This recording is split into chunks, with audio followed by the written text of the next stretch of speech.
शनिवार को दिल्ली में कांग्रेस वर्किंग कमेटी की बैठक हुई। बैठक में नेशनल हेराल्ड, जी राम जी कानून समेत तमाम मुद्दों पर चर्चा हुई, लेकिन इस बैठक के बीच दिग्विजय सिंह की एक सोशल मीडिया पोस्ट ने सियासी हलचल मचा दी।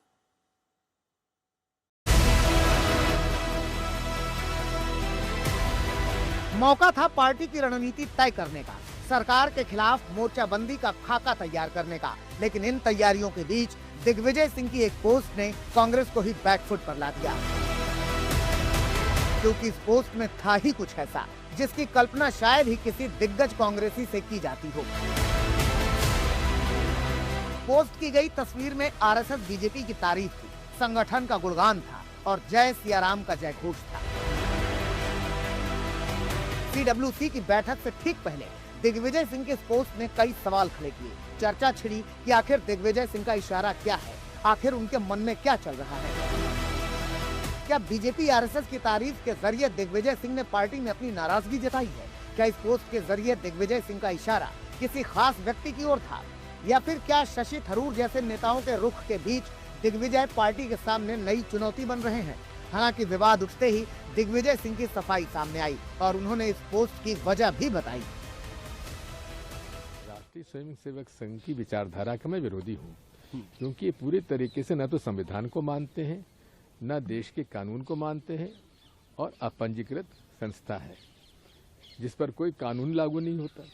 लेकिन उनकी संगठन क्षमता का मैं प्रशंसक इसलिए हूं कि एक ऐसी संस्था जिसका पंजीयन नहीं है, वो आज देश में इतनी शक्तिशाली हो गई कि देश के प्रधानमंत्री लाल किले से कहते हैं कि ये विश्व का सबसे बड़ा एनजीओ है। लेकिन सफाई से पहले दिग्विजय सिंह बीजेपी को कांग्रेस पर हमले का बड़ा मौका दे चुके थे, लिहाजा हमले भी शुरू हो गए। भारतीय संस्कृति, जीवन मूल्य, परंपरा और दर्शन के आधार पर एक ऐसे राष्ट्र का पुनर्निर्माण जो भौतिकता की अग्नि में दग्ध विश्व मानवता को शाश्वत शांति के पथ का दिग्दर्शन कराएगा, इस काम में लगे हैं संघ के स्वयंसेवक। अगर तारीफ की है तो उन्हें सच्चाई को स्वीकारा है। दिग्विजय सिंह की इन दलीलों के बीच सवाल उठ रहा है कि क्या वे कांग्रेस के संगठन की क्षमता को कम मान रहे हैं? क्या दिग्विजय कांग्रेस के संगठन में बड़ा बदलाव चाहते हैं? क्या अपनी पोस्ट के जरिए वो पार्टी पर बदलाव का दबाव बनाने का प्रयास कर रहे हैं?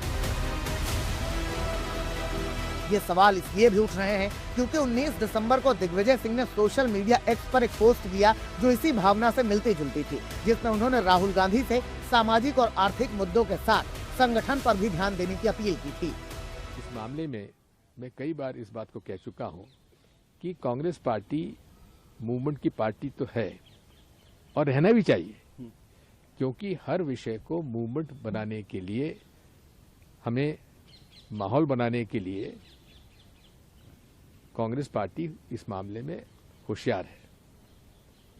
अच्छी तरह से मूवमेंट बन सकता है, बनाते और बनता है। लेकिन उस मूवमेंट को वोटों में परिवर्तित करना, उसमें हम कमजोर पड़ते हैं। हालांकि अपनी बात रखने के लिए दिग्विजय सिंह ने जो उदाहरण दिया वो कुछ और भी सवाल खड़े कर रहा है।